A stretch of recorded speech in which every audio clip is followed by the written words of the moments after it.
오늘도 좀 무더운 날씨였는데 모두 건강하시죠? 오늘도 수고 많이 하셨습니다. 또 이 저녁에 말씀 들으러 함께 오신 우리 성도님들 사랑하고 축복합니다. 신앙인으로 사는 것 쉬운가요? 어려운가요?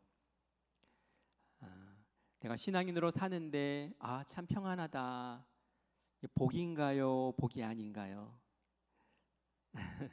복입니다. 이렇게 하시는 분도 계시고 왜 저런 질문을 할까 이러시는 분도 계시는 것 같아요. 신앙인으로 이 세상을 사는 것이 쉽지 않아요. 왜 그럴까요? 세상의 가치관과 성경에 가르치는 성경의 가르침 가치관이 다르기 때문에 그렇죠. 세상은 우리에게 세상의 가치관을 배워라, 세상의 생각을 본받아라 라고 하면서 우리에게 압력을 넣죠.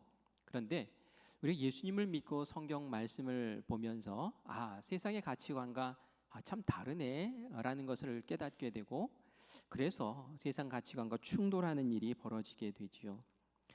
결혼할 때에, 배우자 정할 때에 특별히 우선순위로 꼽는 것들이 몇 가지 있을 거예요. 인물을 보는 사람도 있고, 키를 보는 사람도 있고, 직장을 보는 사람도 있고, 건강을 보는 사람도 있고, 뭐 그렇겠죠. 그런데 신앙을 우선으로 꼽는 것도 굉장히 중요합니다. 왜냐하면은 이 신앙이라는 것은 가치관의 문제이기 때문에 그래요. 그냥 신앙생활, 그냥 하나님 말씀 알고 그것으로 끝나는 게 아니라 그 말씀이 내 속에서 내 생각을 움직이고 내 행동을 그 생각에 따라서 움직여 주기 때문에 신앙을, 부부가 다른 신앙을 갖고 있다든지 또 한 사람만 신앙 갖고 있고 그렇지 않은 경우라든지 이럴 경우에 이게 막히는 게 마음이 통하지 않아서 이게 답답한 게 참 많이 있거든요. 그래서 신앙을 잘 이렇게 보고 결혼 배우자감을 이렇게 꼭 찾는 것도 참 중요하다라는 얘기를 합니다. 세상과 다른 삶을 살겠다라고 결심한 사람들을 우리는 경건을 추구하는 사람들, 경건의 삶을 사는 사람들이라고 말을 하지요. 루터가 종교개혁을 시작을 했어요. 그렇죠? 루터가 종교개혁을 했다는 거 우리 상식적으로 아실 거예요. 그 당시 중세 교회는 굉장히 타락을 했었고요. 왜 타락을 했느냐면은 우리 행위로 구원을 받는데 너희들 그 행위를 돈 주면 내가 대신 해줄 수 있어, 막 이런 식으로 해서 돈 받고 면죄부 팔고 하면서 구원을 마치 돈으로 살 수 있는 것인 양 그렇게 하면서 타락을 했죠. 성경에 가르치는 구원의 가르침과는 너무 달랐어요. 그래서 이 루터가 이건 아니잖아 하면서 성경을 보고 또 연구를 하고 로마서 말씀에서 특히 믿음으로 구원받는 거야, 행위가 아니야 믿음이야 라는 것을 주장하면서 이신칭의라고 하죠. 믿음으로 말미암아 하나님이 우리를 의롭게 칭해 주신다라고 하는 그런 이신칭의를 주장하면서 종교개혁을 일으켰어요. 그래서 우리가 행위가 아닌 예수님이 나를 사랑하시고 십자가에 달려 내 죄를 속해 주셨어 라는 것을 믿기만 하면 그 믿음으로 말미암아 구원을 얻게 된다라는 그런 명확한 성경적인 진리를 가지고 우리 개신교가 또 이렇게 활짝 열어나가는 그러한 일이 벌어졌죠. 그런데 이렇게 이신칭의, 믿음으로 구원 얻는다라는 것을 너무너무 강조하다 보니까 그리스도인답게 사는 삶에 대해서는 이렇게 많이 소홀하게 된 거예요. 종교개혁이 일어난 후 한 160년이 지났을 때에 그것에 대해서 심각하게 생각했던 사람이 있었어요. 스페너라는 사람이었는데 이분이 우리가 너무 믿음으로만 구원 얻어 하니까 교회 와서 믿습니다 하고 교회 밖에서는 어떤 거룩한 삶의 모습이나 뭐 사회 속에서 그리스도인답게 사는 모습이나 이런 것에 대해서 전혀 신경을 쓰지 않는 것을 보게 됐어요. 이건 너무 심각한 문제다. 그리스도인답게 밖에서도 살아야 되는데 하는 그런 마음으로 이 잠자던 그리스도인들을 깨우기 시작했는데 그것이 이제 경건 운동이라고 이야기를 해요. 그래서 먼저 성경을 읽자, 성경 읽는 건 열심히 하고 성경 공부 열심히 가르치고, 그래서 그 마음에 성경이 진리가 되어서 하나님 말씀이 되어서 생각을 움직이고 마음을 움직이니까 삶이 이제 바뀌게 되는 것이죠. 그래서 평신도들이 이제 교회에 와서 사역자들만 사역하는 것이 아니라 우리도 같이 사역에 동참하고 또 삶으로 또 사회에 나가서도 그리스도인답게 살려고 애쓰고, 그리고 작은 그룹들을 만들어서 서로 격려해주고 끌어주고 밀어주고 하면서 이제 살아있는 생명력 있는 그러한 그리스도인의 경건의 삶의 모습을 갖추기 시작을 했어요. 우리 감리교회 웨슬리 목사님이 그 경건 운동을 받아들인 분이에요. 그래서 저는 우리 감리교인이, 제가 감리교 목사라는 것을 굉장히 감사하게 생각을 해요. 여기에 영향을 받아서 형식적이고 예전에만 막 집중되어 있었던 그 성공회에서 뛰쳐나오셨죠. 그리고 길거리로 나가서 복음이 필요한 자들을 찾아다니면서 복음을 전하고, 그리고 삶으로 실천하고 하는 그러한 일들을 펼쳐 나갔습니다. 존 웨슬리 목사님도 성경 공부 굉장히 중요하게 생각했고요. 그리고 작은 소그룹 모임 굉장히 중요하게 생각해서 이 속회라는 것, 다른 데서는 셀이라고도 하고 목장이라고도 하고 별 이름을 다 붙이잖아요. 이게 감리교에서 나온 거예요. 그래서 감리교에서 그 일을 시작을 했고, 무엇보다 이 웨슬리 목사님이 강조하셨던 것은 종교개혁 당시의 칭의, 이신득의, 이신칭의에서 믿음으로 구원, 의롭다고 칭함받는다라는 것을 강조했다면, 웨슬리 목사님은 그것은 시작에 불과하다라는 거예요. 그리스도인의 시작에 불과하고 성화의 길을 걸어야 된다. 거룩하게 예수님 닮아가는, 예수님처럼 사는, 예수님의 마음을 갖는, 예수님의 인격을 담는 그런 삶을 살아서 나중에는 우리가 이 세상에서 하나님께 부름받기 그 전에는 정말 완성에 가까운 그런 모습으로 갖추어져야 된다라고 우리에게 강조를 했어요. 그래서 우리 감리교에서는 성화에 대한 이야기를 많이 하고, 그리고 우리가 인격적으로나 품성적으로나 삶의 모습이 예수님 닮는 거룩한 삶이 되기를 이게 많이 강조를 하죠. 그리고 이 개인적인 성화뿐만이 아니라 사회적인 성화도 일어나야 된다 해서 우리가 교회 안에서 우리끼리만 좋고 우리끼리만 예배드리고 우리끼리만 화목하고 이게 아니라 바깥 세상에까지도 예수님이 하셨던 것처럼 복음을 전하고 그들을 변화시키는 일을 우리가 감당해야 돼. 그렇게 해가지고 이 웨슬리 목사님 때 영국이 다 뒤집어 엎어졌어요. 술집이 문을 닫고 창녀촌이 사라지고 도박이 끊기고, 그리고 다른 데서는 혁명이 일어날 때 유혈 혁명이 일어났거든요. 막 총 쏘고 막 서로 죽이는 혁명으로 사회가 뒤집혔는데, 이 영국 사회는 웨슬리 목사님이 얼마나 그 강력하게 영향력을 미쳤는지 그리스도인들이 힘을 써가지고 사회의 불의와 악한 것들을 다 문 닫게 만들어버리고, 그리고 영국 사회를 변화시키는 그런 역사를 이뤄낸 줄 믿습니다. 이것이 이 경건한 삶을 살았던 그리스도인들의 파워라는 거예요. 오늘 성경 말씀에 보면은 바울도 경건의 삶에 대해서 굉장히 소중히 여겼는구나를 알 수 있어요. 그래서 디모데에게, 사랑하는 디모데에게 너도 나처럼 경건의 삶을 살아라 하면서 이 경건의 삶에 대해서 강조하고 있는 것을 보게 됩니다.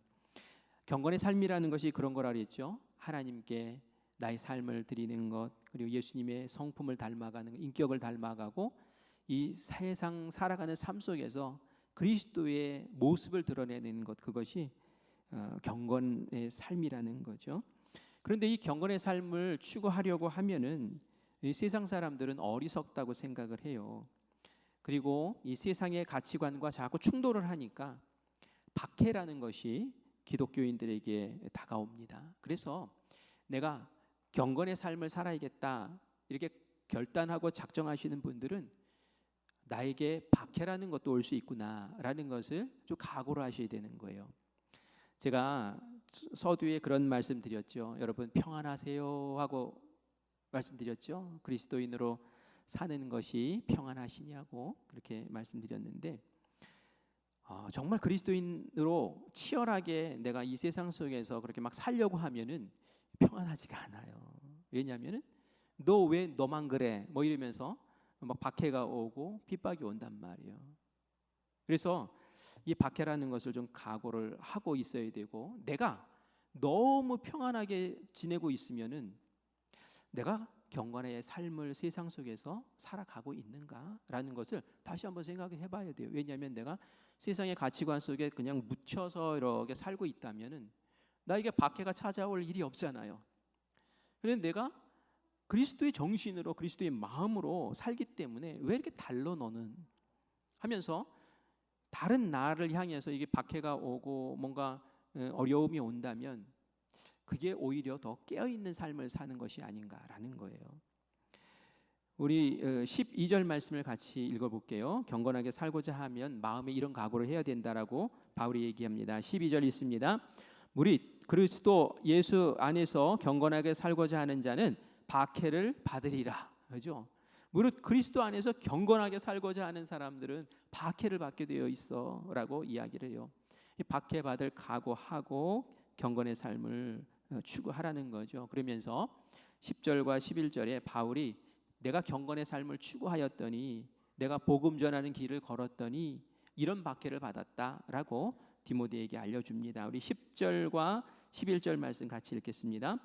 나의 교훈과 행실과 의향과 믿음과 오래 참음과 사랑과 인내와 박해를 받음과 고난과 또한 안디옥과 이고니온과 루스드라에서 당한 일과 어떠한 박해를 받은 것을 네가 과연 보고 알았거니와 주께서 이 모든 것 가운데서 나를 건지셨느니라. 아멘. 예. 우리가 앞에서 이제 12절도 읽었고 10절, 11절에서 이 세 절을 읽었는데요.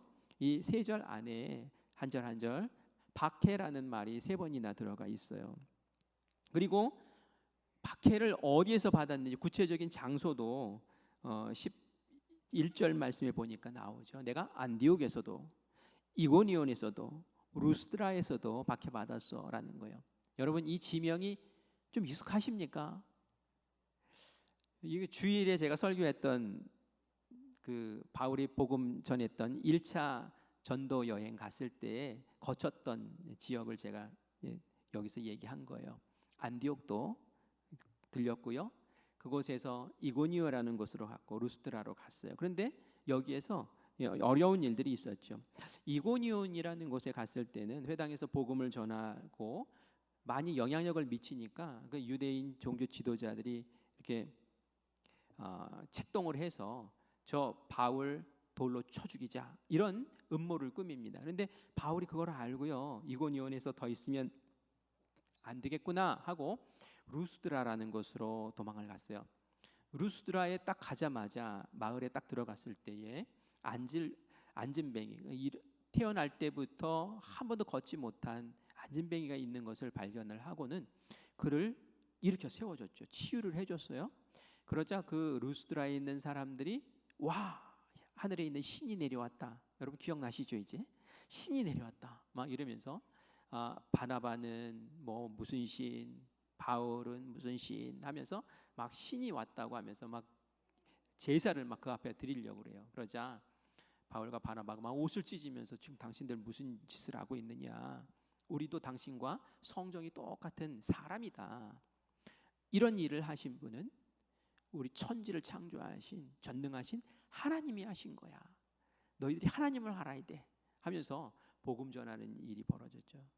루스드라에서 그런 일이 벌어졌을 때에 얼마나 그냥 다 뒤집어졌겠어요. 그리고 예수님 믿겠다고 했던 사람들이 얼마나 많았겠어요. 그런데 바로 이때에 그 이고니온과 안디옥에서 이 바울 미워하는 사람들이 바울 찾아서 오다가 루스드라까지 온 거예요.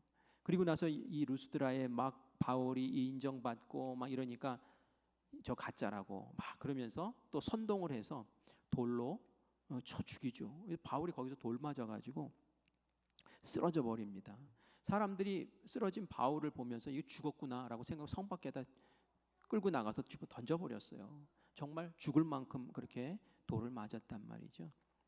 그게 바로 이제 루스드라에서 있었던 일, 이고니온에서 있었던 일, 안디옥에 있었던 일, 그 얘기를 쭉 하는 거예요.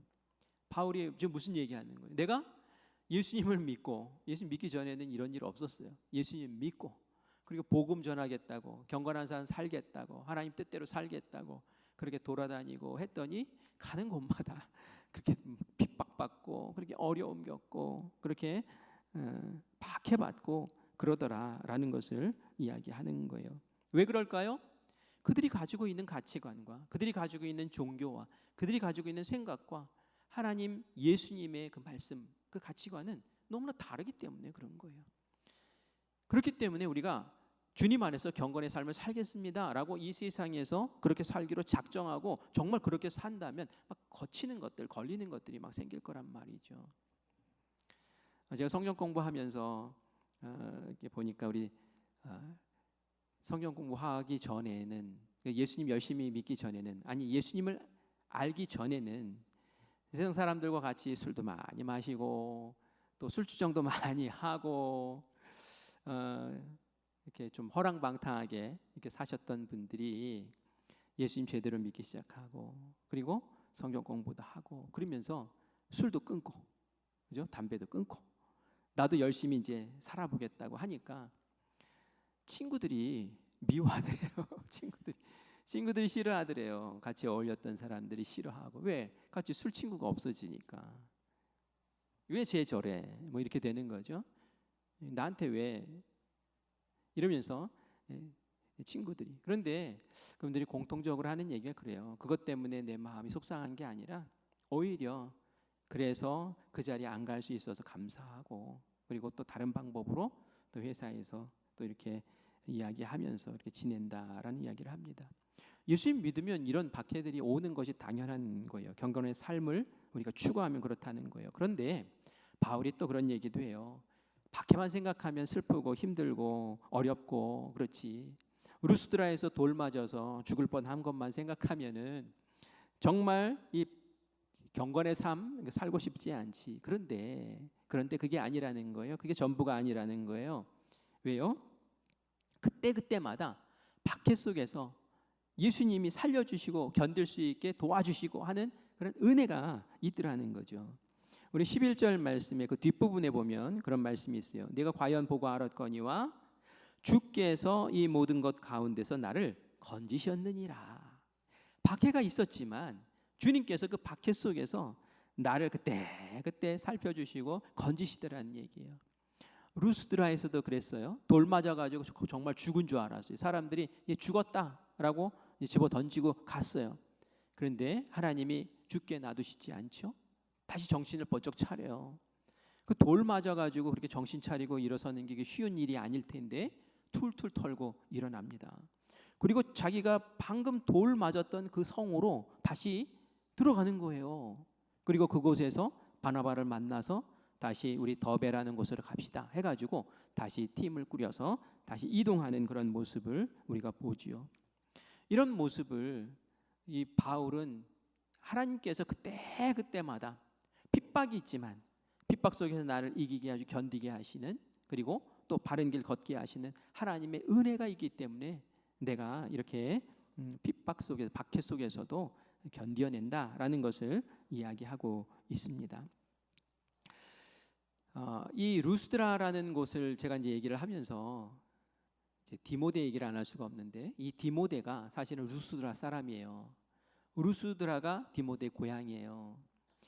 바울이 돌 맞았을 때 마을이 발칵 뒤집혔겠죠. 바울이 병자 고쳤을 때 그냥 뭐 마을 모든 사람들이 다 바울 보려고 나왔을 것 같아요.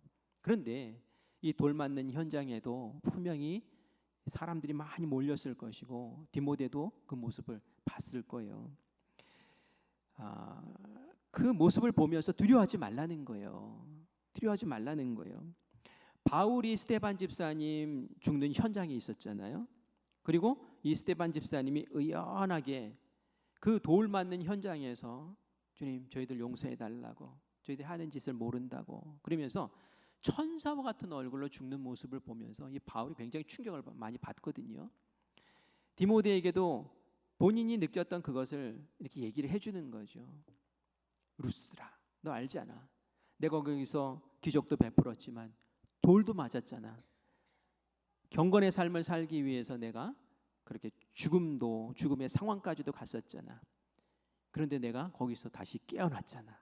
하나님이 나를 그렇게 살피시고 나를 건지셨잖아. 너 알잖아.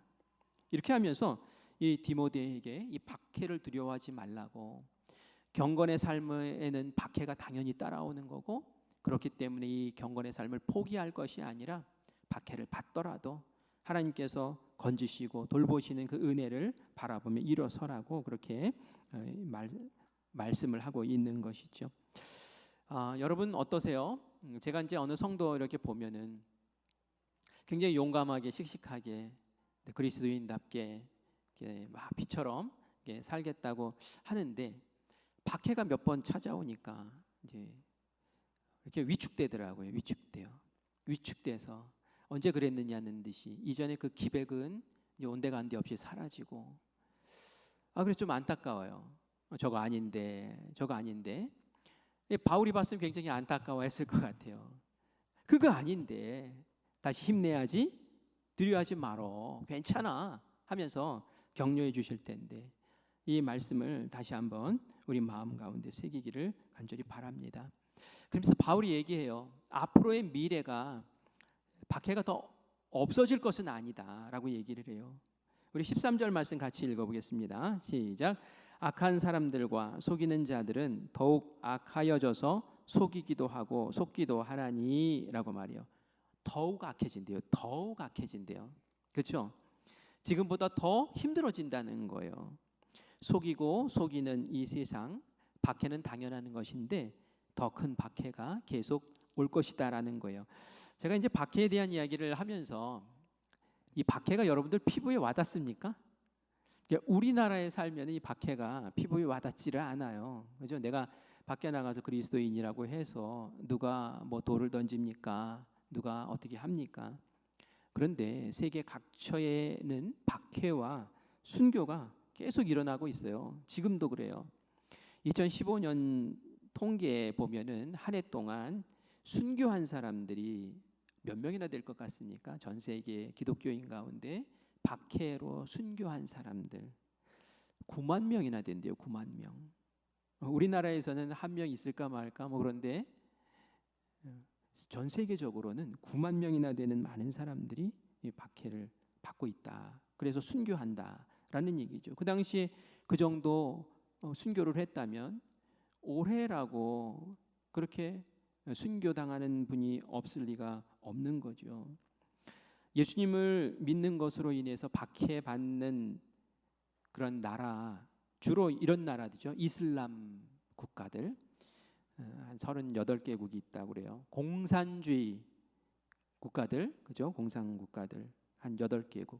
힌두교 강한 나라 있죠. 또 불교가 강한 나라. 이런 나라들에서 순교자들이 계속 생기고 있어요. 저도 이제 아는 이제 뭐 후배가 선교사로 있기도 하고, 그래서 선교에 대한 이야기들, 편지들을 받아보면은 갑자기 마을 청년들이 와가지고는 무리지어 와가지고는 교회 예배드리는데 뭐 불을 집어 던져가지고 예배당에 홀랑 다 타버리는 일이 벌어지고, 정말 그 안에 갇혀서 인도에 있는 선교사님은 뭐 우리 저번에 제가 기도해 달라고 부탁도 하고 그랬는데 막 포크레인으로 그냥 교회를 깔아 뭉개가지고, 그래서 그 안에 갇혀서 돌에 눌려서 죽은 분들도 계시고, 목사님이 교회 지키겠다고 거기서 그렇게 하다가 돌에 깔려서 이렇게 순교당하시고 딸만 살아남아가지고 이 딸 어떡하냐고 그렇게 통곡하면서 기도해 달라고 부탁했던 것도 있어요.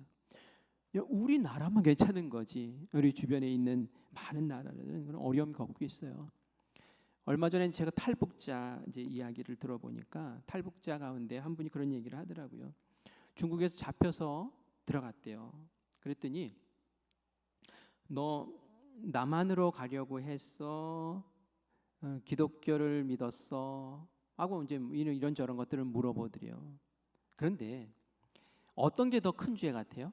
남한으로 가려고 한 게 더 큰 죄 같아요? 기독교를 믿는 것, 예수님을 믿는 것이 더 큰 죄 같아요? 우리 생각에는 남한으로 도망가려고 탈북해서 남한으로 도망가려고 했던 것이 더 큰 죄 같잖아요. 그런데 북한에서는 예수님 믿는 것, 그것을 더 큰 죄라고 생각을 한대요. 반국가 음모죄 뭐 이런 식으로 해가지고 신은 하나님이 아니라 그 김 부자, 그 김부자가 신이지 예수님을 믿으면 그게 무너진다는 거예요. 그래서 다른 종교 갖는 것에 대해서 그렇게 엄격하게 다룬다고 얘기를 하더라고요. 왜 이런 핍박이 있는 걸까요? 왜 이런 경건의 삶을 사람들에게 이렇게 세상이 미워하는 일이 벌어질까요? 그것은 예수님이 이미 예수님 때에 알려주셨어요. 요한복음 15장 18절과 19절 말씀 같이 읽겠습니다. 세상이 너희를 미워하면 너희보다 먼저 나를 미워한 줄 알라. 너희가 세상에 속하였으면 세상이 자기의 것을 사랑할 것이나 너희는 세상에 속한 자가 아니요 도리어 내가 너희를 세상에서 택하였기 때문에 세상이 너를 미워하느니라. 아멘. 세상이 너희를 미워하는 것이 아니래요. 그것보다 먼저 예수님을 미워하는 거래요. 왜요? 이전에 우리가 세상에 속해 살 때는 너는 내 거야 하면서 이 세상의 권세를 잡은 마귀가 우리를 사랑했어요.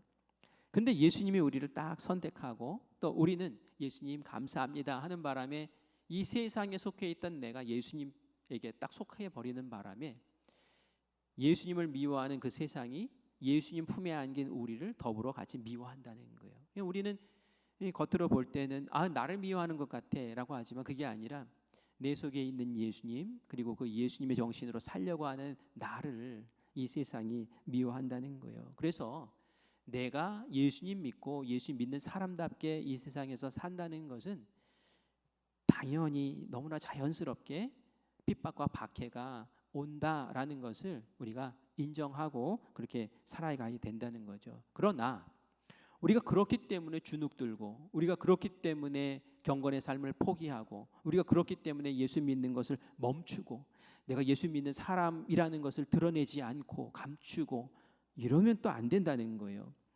고난과 박해 속에 어떻게 마음을 지킬 것인가? 그것은 말씀의 확신을 가지고 다시 한번 일어서야 되는 거죠. 우리 14절과 15절 말씀 같이 읽겠습니다. 시작. 그러나 너는 배우고 확신한 일에 과하라. 너는 내가 누구에게서 배운 것을 알며 또 어려서부터 성경을 알았나니 성경은 능히 너로 하여금 그리스도 예수 안에 있는 믿음으로 말미암아 구원에 이르는 지혜가 있게 하느니라. 아멘. 아멘. 너는 배우고 확신한 일에 거해라. 그리고 너는 성경을 알지 않니? 성경은 너에게 믿음으로 말미암아 구원에 이르는 지혜를 알려주지 않았느냐라고 그렇게 얘기를 하는 거예요. 다시 말해서 네가 경건의 삶을 포기하지 말고 핍박 속에서도 꽉 붙잡을 것은 무엇이냐? 사람을 붙잡는 것도 아니고 무엇을 붙잡는 것도 아니고 성경 안에 있는 구원의 지혜, 구원의 진리를 네가 꽉 붙잡고 있으라는 거예요. 그거를 핍박 때문에 놓쳐버리고 그걸 고난 때문에 포기해버리면 안 된다는 거예요. 네가 성경을 통해서 이미 구원의 진리를 알고 그 말씀에 대한 확신을 가졌는데 그거 포기하지 말라는 거예요. 꽉 붙잡으라는 거예요. 여러분 그 다원주의라고 여러분들 들어보셨죠? 다원주의.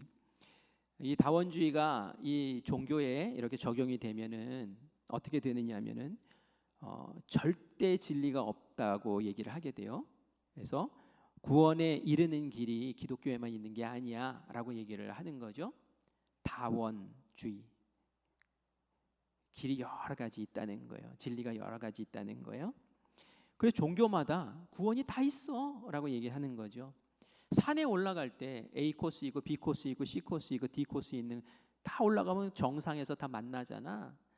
불교도 가는 길이 있고 기독교도 가는 길이 있고 이슬람교도 가는 길이 다 있는 거야. 결국 정상에서 다 만나는 거예요. 그러니까 너희만 옳다고 말하지 마. 다 옳은 거야. 너희들은 왜 이렇게 속이 좁냐? 이렇게 편협하냐? 너무 교만한 거 아니냐? 막 이러면서 얘기를 해요. 그래서 자기들은 굉장히 관용이 있는 것처럼 그렇게 말을 하죠. 이 이야기를 들으면 기독교인들은 좀 마음이 위축돼요. 정말 우리가 관용이 없는 건가? 우리가 모르면서 그러는 건가? 그러면서 또 솔깃하기도 합니다. 그런데 성경은 어떻게 말하느냐 중요한 거예요. 성경이 말하는 게 중요한 거예요. 성경이 도대체 구원에 대해서 어떻게 말하느냐가 중요한 거예요. 여러분 베드로와 요한이 막 복음을 전하니까 막 5천 명이 막 믿고 이런 일이 벌어져요. 종교 지도자들이 유대교 종교 지도자들이 막 화가 나죠. 그래서 붙잡아다가 이제 공회에 세웠어요. 그리고 나서는 누가 너희들이 무슨 이름으로 누구 권세로 그렇게 사람들을 미혹하느냐고, 뭘 그렇게 엉뚱한 거 가르치느냐고, 그러면서 막 호되게 야단을 칩니다. 그러자 이때 베드로가 당당하게 한 이야기가 있어요. 우리 사도행전 4장 12절 말씀 같이 읽겠습니다. 시작. 다른 이로서는 구원을 받을 수 없나니 천하 사람 중에 구원을 받을 만한 다른 이름을 우리에게 주신 일이 없음이라 하였더라. 아멘. 다른 이로서는 구원을 받을 수 있다 없다? 없대요. 다원주의는 있다라고 얘기하는 거죠. 다른 이름으로도 구원받을 수 있어라고 얘기하지만 우리는, 베드로는 다른 이름으로 구원받을 이름이 없다라는 거예요. 구원을 받을 만한 다른 이름을 우리에게 주신 일이 없다라는 거예요. 그래서 이 베드로는 내가 복음을 전할 수밖에 없다는 거예요. 예수님을 말할 수밖에 없다는 거예요.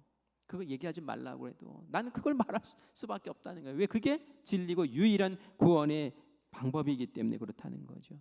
근데 베드로만 그랬나요? 우리 예수님 어떻게 말씀하셨는지 볼게요.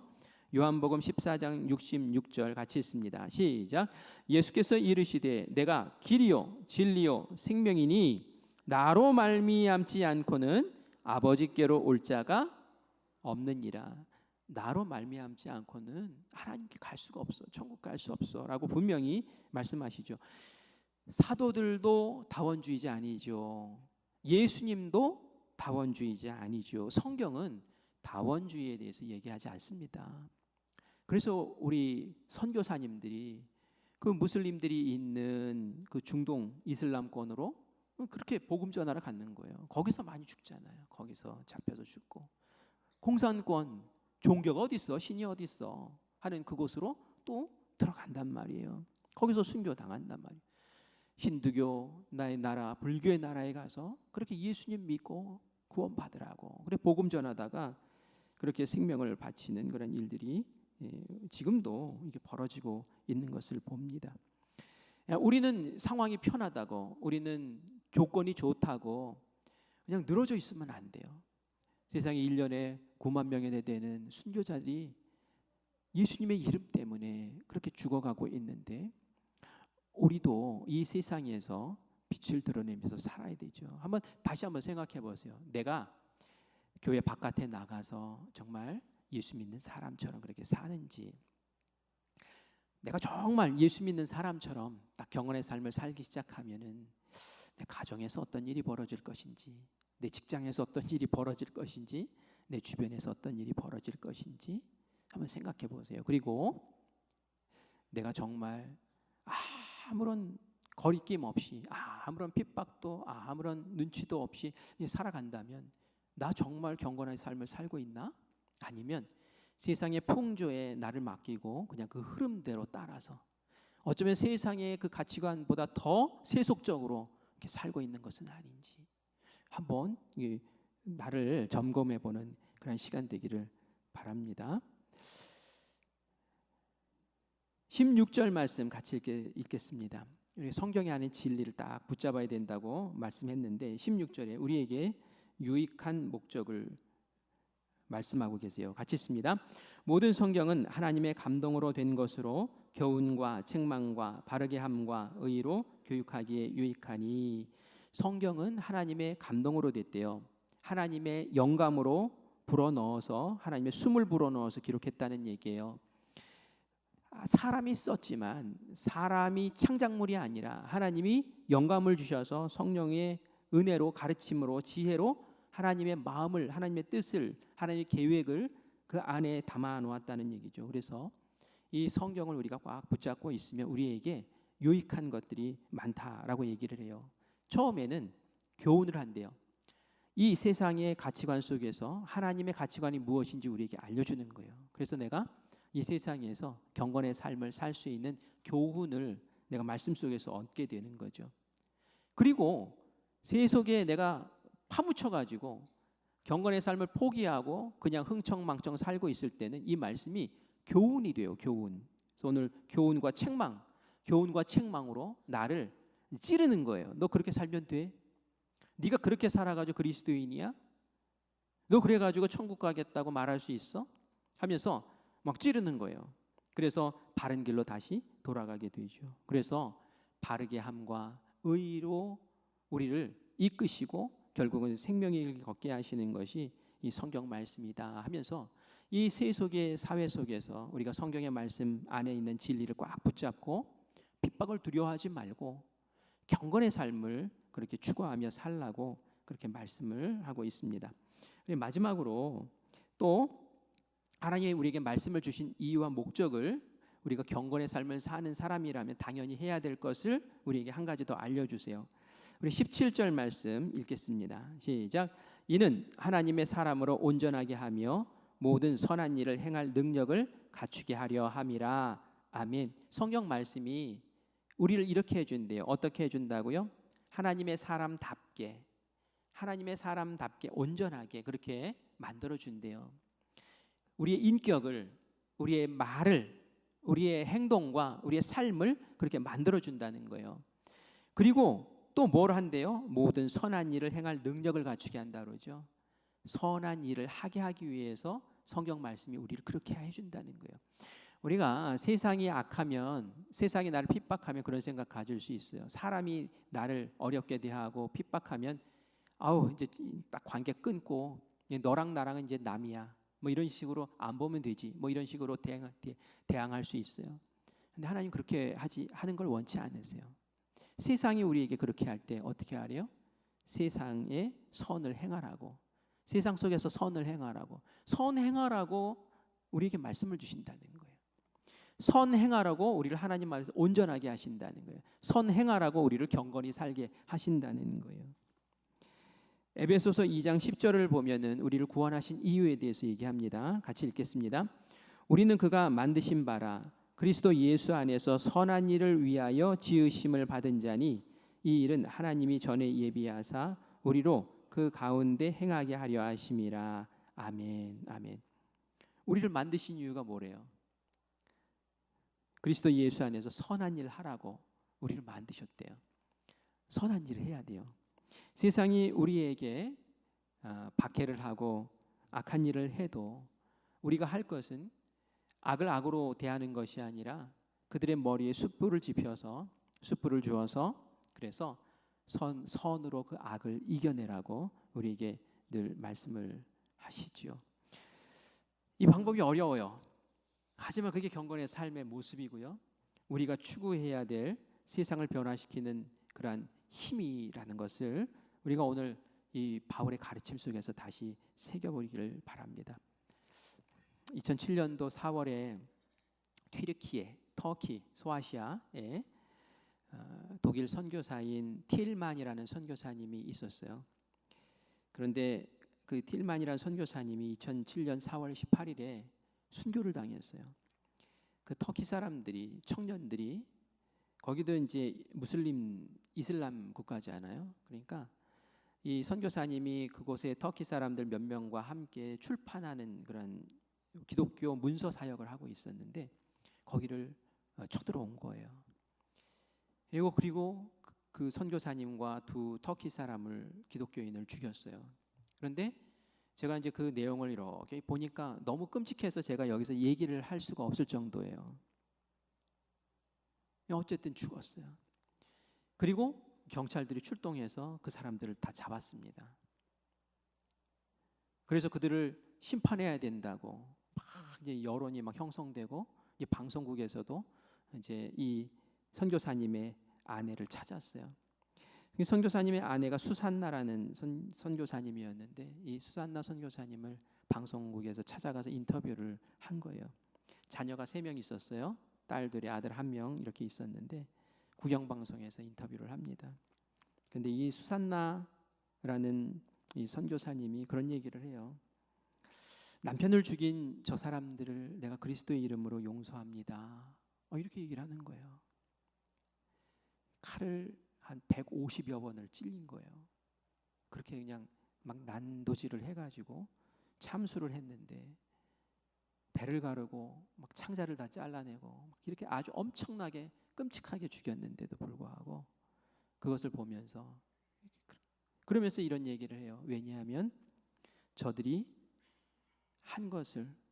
무엇을 했는지 저희들이 알지 못하기 때문입니다. 이렇게 얘기를 합니다. 누가 이거 했던 말이에요? 예수님이 했던 말이죠. 스데반 집사님이 했던 말이죠. 그러면서 그런 얘기를 했어요. 나는 계속 이 터키에 살면서 남편이 했던 일을 할 것입니다. 우리 아이들도 이 터키에서 학교를 다닐 거고 이 터키에서 아버지의 일을 또 같이 할 겁니다. 이렇게 이야기를 하죠. 이 이야기를 방송이 쫙 나갔을 때에 터키에서 핍박과 고난 속에서 신앙생활했던 사람들에게 얼마나 큰 힘이 됐는지 모른대요. 그래, 우리도 견디자. 그래, 우리도 이겨내자. 우리도 여기서 포기하지 말자. 우리도 할 수 있어. 하면서 터키에 사는 그리스도인들이 똘똘 뭉쳐가지고 이 어려운 날들을 잘 극복하고 나갔다는 거죠. 그리고 그 방송을 봤던 터키 이슬람 그 무슬림들도 해도 너무했다. 어떻게 저렇게 할 수 있냐. 그리고 기독교에 대한 이해가 달라지는 계기가 되었다고 그래요. 그들은 기독교 믿으면 외화를 거기서 이렇게 해가지고 밖으로 보내고 외화를 빼돌리는 어떤 창구로 삼고 아주 몹쓸 집단으로 그렇게 생각을 했는데 그게 아니더라는 거죠. 복음의 능력이라는 게 그거라는 거예요. 경건의 삶의 모습이라는 것이 바로 그런 거예요. 우리는 어떻습니까? 나에게 조금만 해가 되고 나에게 조금만 어렵고 나를 조금만 고난과 핍박 속에 이렇게 몰아넣으면 나는 경건의 삶을 다 잊어버리지 않나요? 다시 우리가 이 바울이 던진 이 말씀을 다시 한번 내 삶에서 받으셔야 돼요. 내가 뭐 공산권 같은 그런 곳에 핍박받는 것 아니고 무슬림 같은 곳에서 핍박받는 것 아니지만 내가 일상 가운데서 경건의 삶을 지켜야 나가야 될 그런 삶의 자세는 어떤가? 이런 거 다시 한번 점검해보고 가정에서나 직장에서나 교회에서나 예수님 믿는 정말 경건의 바른 삶을 살아내는 우리가 되기를 간절히 축원합니다.